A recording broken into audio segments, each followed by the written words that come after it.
El programa con que Margaret Thatcher llegó al poder se basaba en 4 puntos: recortar el gasto público, bajar los impuestos, reducir el número de empresas estatales o paraestatales, desregular la industria e introducir una política monetaria moderada y estable para combatir la inflación. Durante sus primeros 3 años en el poder, el paro se duplicó en ciertos sectores, lo que provocó oleadas de huelgas. El índice de popularidad de Thatcher cayó hasta el 25%. Estallaron disturbios en las principales ciudades británicas. Hasta los admiradores de Thatcher albergaban ciertas dudas. Los resultados económicos de la administración Thatcher son desiguales.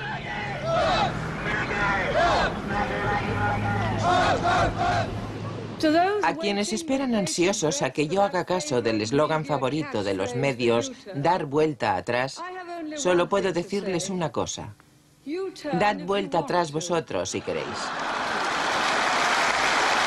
La dama no es partidaria de ello.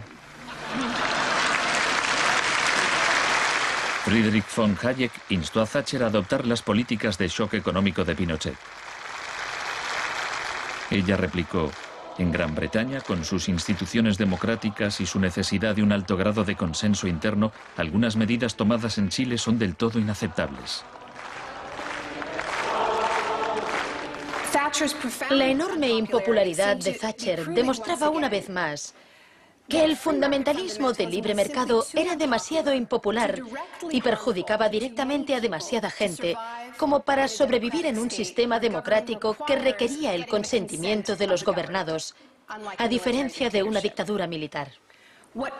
Lo que sacó a Thatcher del abismo y salvó finalmente el proyecto fue una crisis, la crisis suprema de hecho, una guerra. Estamos aquí porque por primera vez en muchos años un territorio de soberanía británica ha sido invadido por un país extranjero. El gobierno ha decidido que un importante destacamento zarpe en cuanto se hayan ultimado todos los preparativos. El acorazado Invincible irá en cabeza.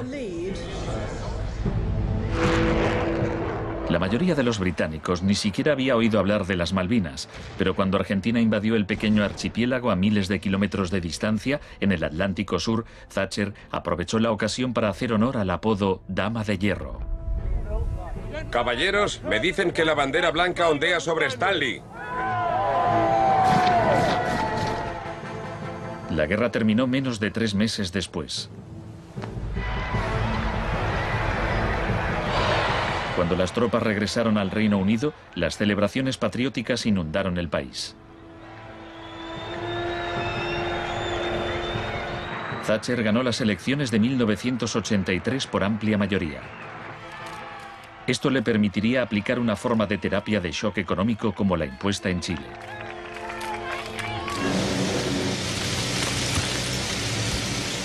La organización de trabajadores más poderosa del país era el Sindicato Nacional de Mineros.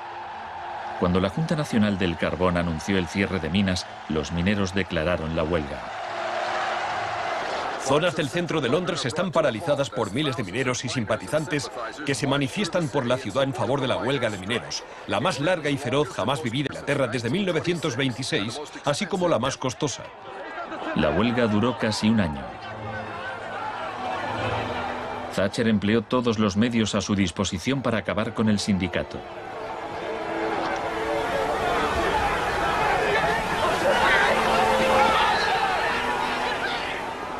Al final, los mineros fueron derrotados.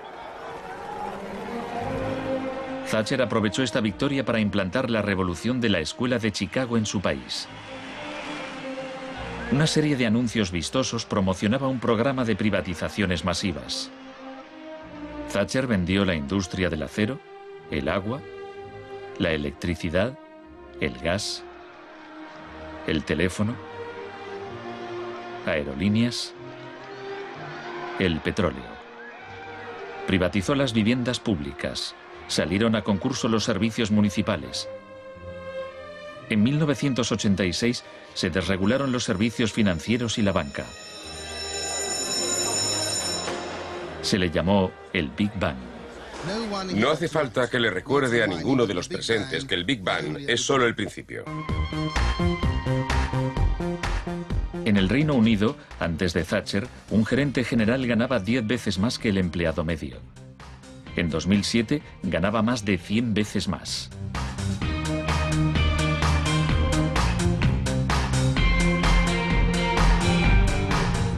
En Estados Unidos, antes de Reagan, los gerentes generales ganaban 43 veces más que el empleado medio. En 2005 ganaban más de 400 veces más. Friedman reconocía abiertamente que Thatcher y Reagan estaban haciendo mucho por difundir la doctrina de la Escuela de Chicago en el mundo. Por aquí, señor Reagan. He pensado que debía colocarse aquí. La coincidencia en el tiempo de los mandatos de Thatcher y Reagan fue sumamente importante para la aceptación pública en todo el mundo de un enfoque distinto de la política económica y monetaria. Muchas gracias. Voy a describirles un plan y una esperanza a largo plazo. Que el avance de la libertad y la democracia relegue al marxismo-leninismo al basurero de la historia, tal como ha hecho con otras tiranías que coartan la libertad e impiden que la gente se exprese. Más allá del telón de acero. Todos conocemos el cuento de hadas sobre la caída del comunismo. Occidente, con Reagan y Thatcher al mando, parecía tan próspero a los ojos de la gente del bloque comunista que ésta a su vez empezó a exigir medidas radicales de libre mercado. En realidad no sucedió así. Es cierto que quienes vivían oprimidos por el autoritarismo comunista querían la democracia de verdad y que querían poder ir a comprar tejanos y a comer Big Macs. Eso es cierto. Pero eso no significa que aspiraran al capitalismo salvaje con oligarcas descontrolados y sin protecciones sociales, que acabó por instaurarse en tantos países del bloque del Este que aún lo padecen hoy en día. Thatcher había hecho lo posible por socavar el poder de los sindicatos en el Reino Unido, pero en 1988 viajó a Polonia para ofrecerle su apoyo al sindicato Solidaridad. Se trata del proceso para pasar de donde están ahora a donde quieren estar. Como consecuencia de las huelgas en Polonia, se permitió a Solidaridad participar en las elecciones de junio de 1989, lo que a su vez desencadenó oleadas de manifestaciones en toda Europa del Este.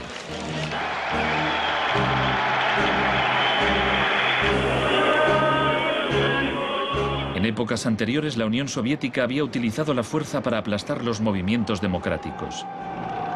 Pero ahora la URSS tenía un líder distinto, Mikhail Gorbachov, impulsor de la Glasnost y la Perestroika. Hablaba de una tercera vía, de una transición gradual hacia una socialdemocracia a la escandinava, algo a medio camino entre el capitalismo de libre mercado y el comunismo. Gorbachov cautivó al público y los políticos de Occidente. Es un líder audaz, decidido y valiente. Ante la mirada de Gorbachov, los viejos regímenes comunistas se desmoronaron uno a uno.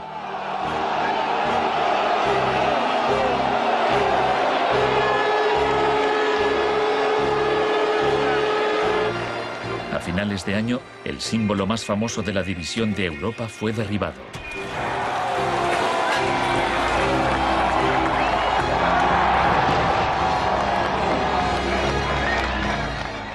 Para Friedman y los Chicago Boys, se abrieron las puertas de todo un mundo nuevo. En la Unión Soviética, Gorbachov quería reformar la economía rusa poco a poco. En 1991, Gorbachov asistió como invitado a la cumbre del G7 en Londres. Esperaba obtener apoyo financiero para sus reformas económicas graduales. Sin embargo, le dijeron que o aceptaba la terapia de shock radical o no le concederían ayudas. ¿Qué tal, señor presidente? ¿No está demasiado cerca? El mes siguiente se produjo un intento de golpe de Estado contra él. Miembros del sector duro del Partido Comunista pusieron a Gorbachov bajo arresto domiciliario en su casa de veraneo de Crimea. Los tanques rodearon la Casa Blanca, el Parlamento ruso.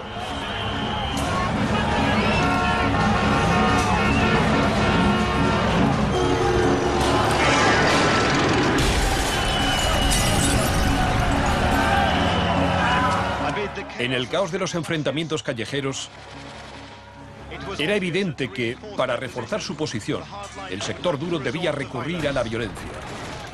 Estos choques entre el pueblo y las fuerzas del orden son algo nunca visto desde los tiempos lejanos de la Revolución Rusa. Hoy, cuando amanecía sobre un mar de escombros, empezaba a quedar claro que el golpe se estaba desmoronando. El edificio del Parlamento ruso estaba a salvo. El ejército no había intervenido. Y en el interior, Yeltsin tenía más poder que nunca.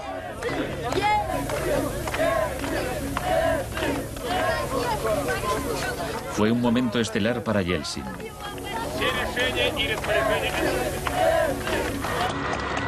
Gorbachov fue puesto en libertad y regresó a Moscú, pero había perdido buena parte del poder. Aplaudo los elevados principios del pueblo ruso y también los del presidente Boris Yeltsin. En diciembre de 1991 se disolvió la Unión Soviética, un shock profundo para el pueblo ruso. Yeltsin se hizo cargo entonces de la política económica de la Federación Rusa. El libre mercado llegó a Rusia y con él el caos. La adopción de las doctrinas de la Escuela de Chicago por parte de Rusia marcó el principio de un nuevo capítulo en la cruzada por el libre mercado. Fue shock en estado puro, sin nada de terapia. Pese a los intentos oficiales por promover el capitalismo popular, lo cierto es que un puñado de empresarios amasó grandes fortunas. Se vendieron empresas estatales a precio de saldo. La prensa rusa apodó a los asesores de Yeltsin los Chicago Boys.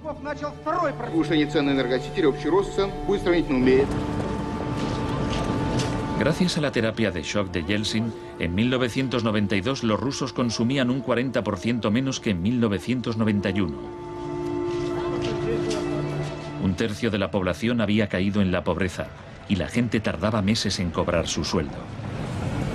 Según las predicciones de un experto, 140 millones de rusos pronto vivirán bajo el umbral de la pobreza. La corrupción era generalizada y el crimen organizado se disparó.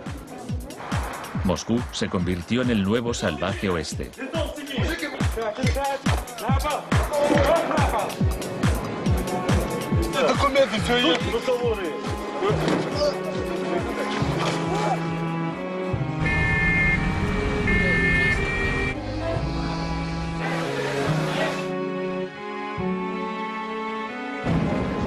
La mayoría de los rusos se oponía a que el radicalismo de los Chicago Boys se implantase en su país. En marzo de 1993, el Parlamento tomó una decisión crucial. Votó a favor de retirarle a Yeltsin los poderes especiales que le había otorgado.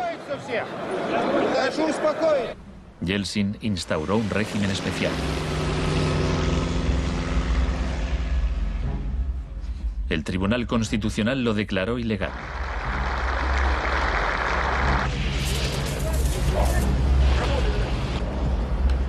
El 21 de septiembre, Yeltsin, al estilo Pinochet, disolvió el Parlamento. A partir de hoy quedan suspendidas las funciones legislativas, administrativas y de control del Parlamento de la Federación Rusa. Occidente puso su influencia al servicio de Yeltsin. Creemos que Boris Yeltsin es la mayor esperanza para la democracia en Rusia. 2 días después, el Parlamento votó a favor de destituir a Yeltsin por 636 votos a 2.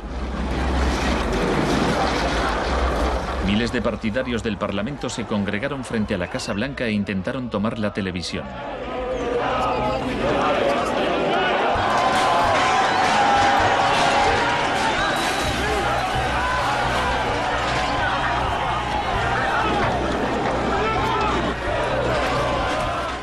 Parecía que los defensores del Parlamento iban ganando. Yeltsin voló de regreso a Moscú de su casa vacacional. Esa noche, 100 manifestantes murieron en los enfrentamientos con las fuerzas de Yeltsin.